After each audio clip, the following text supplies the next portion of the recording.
আজকে আপনারা দেখেছি বেশ কয়েকটা সংবাদপত্রে এবং সংবাদ মাধ্যমে একটা সংবাদ প্রকাশিত হয়েছে, যেখানে বলা হয়েছে মুজিবনগর সরকারের রাষ্ট্রপতি শেখ মুজিবুর রহমান, অস্থায়ী রাষ্ট্রপতি সৈয়দ নজরুল ইসলাম, প্রধানমন্ত্রী তাজউদ্দিন আহমেদ এবং দুই মন্ত্রী ক্যাপ্টেন মনসুর আলী ও এইচ.এম. কামরুজ্জামান সহ শতাধিক নেতার মুক্তিযুদ্ধের স্বীকৃতি বাতিল করা হয়েছে।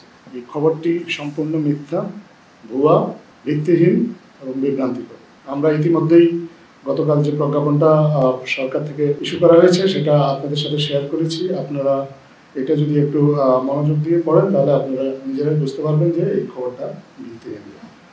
এছাড়াও আমরা নিজেরা আমাদের মুক্তিযুদ্ধ বিষয়ক মন্ত্রণালয় আজকে একটা সংবাদ সম্মেলন করে এ বিষয়ে তাদের অবস্থানটা ব্যাখ্যা করেছেন। আমরা নিজেরাও মুক্তিযুদ্ধ বিষয়ক মন্ত্রণালয়ের দায়িত্বপ্রাপ্ত উপদেষ্টা ফারুক আজম জনাব, ওনার সাথে কথা বলেছি। উনি আমাদেরকে জানিয়েছেন পরিষ্কারভাবে মুজিবনগর সরকারে যারা ছিলেন তারা মুক্তিযোদ্ধা, যারা সশস্ত্রভাবে মুক্তিযুদ্ধ করেছে, যারা পরিচালনা করেছে তারাও মুক্তিযোদ্ধা, তবে এই সরকারের কর্মকর্তা কর্মচারী তারা সহযোগী মুক্তিযোদ্ধা।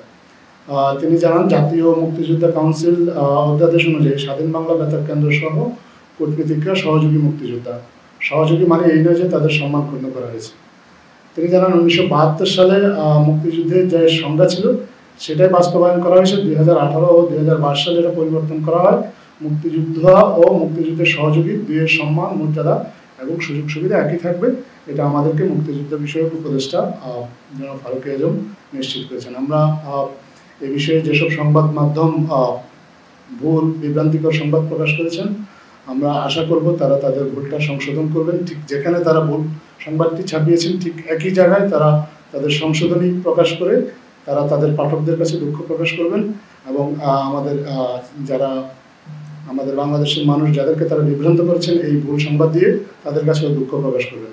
আর আমরা শুধু এটা নয়, আমরা আরও লক্ষ্য করেছি যে আরও অনেক আসলে ভুল সংবাদ আসে। আমরা নানা সময়ে আপনাদেরকে সঠিক তথ্য দিয়ে চেষ্টা করি এই ভুল সংবাদগুলো ধরিয়ে দিতে, কিন্তু আমরা আসলে বর্তমান অন্তর্বর্তীকালীন সরকার সংবাদ মাধ্যমের স্বাধীনতার ব্যাপারে খুবই উদার। আমরা সমালোচনাকে সবসময় ওয়েলকাম করি, কিন্তু আমরা আসলে কখনোই কাউকে এরকম কোনো লাইসেন্স দেওয়া হয়নি যে তিনি চাইলেই একটা ভুল সংবাদ প্রচার করবেন। যারাই এখন থেকে এই ধরনের ভুল সংবাদ প্রকাশ করবেন বা বিভ্রান্তিকর প্রকাশ করবেন যেগুলো আমাদের মানুষকে বিভ্রান্ত করবে, সরকার তাদের বিরুদ্ধে প্রয়োজনীয় আইনানুগ ব্যবস্থা গ্রহণ করবে।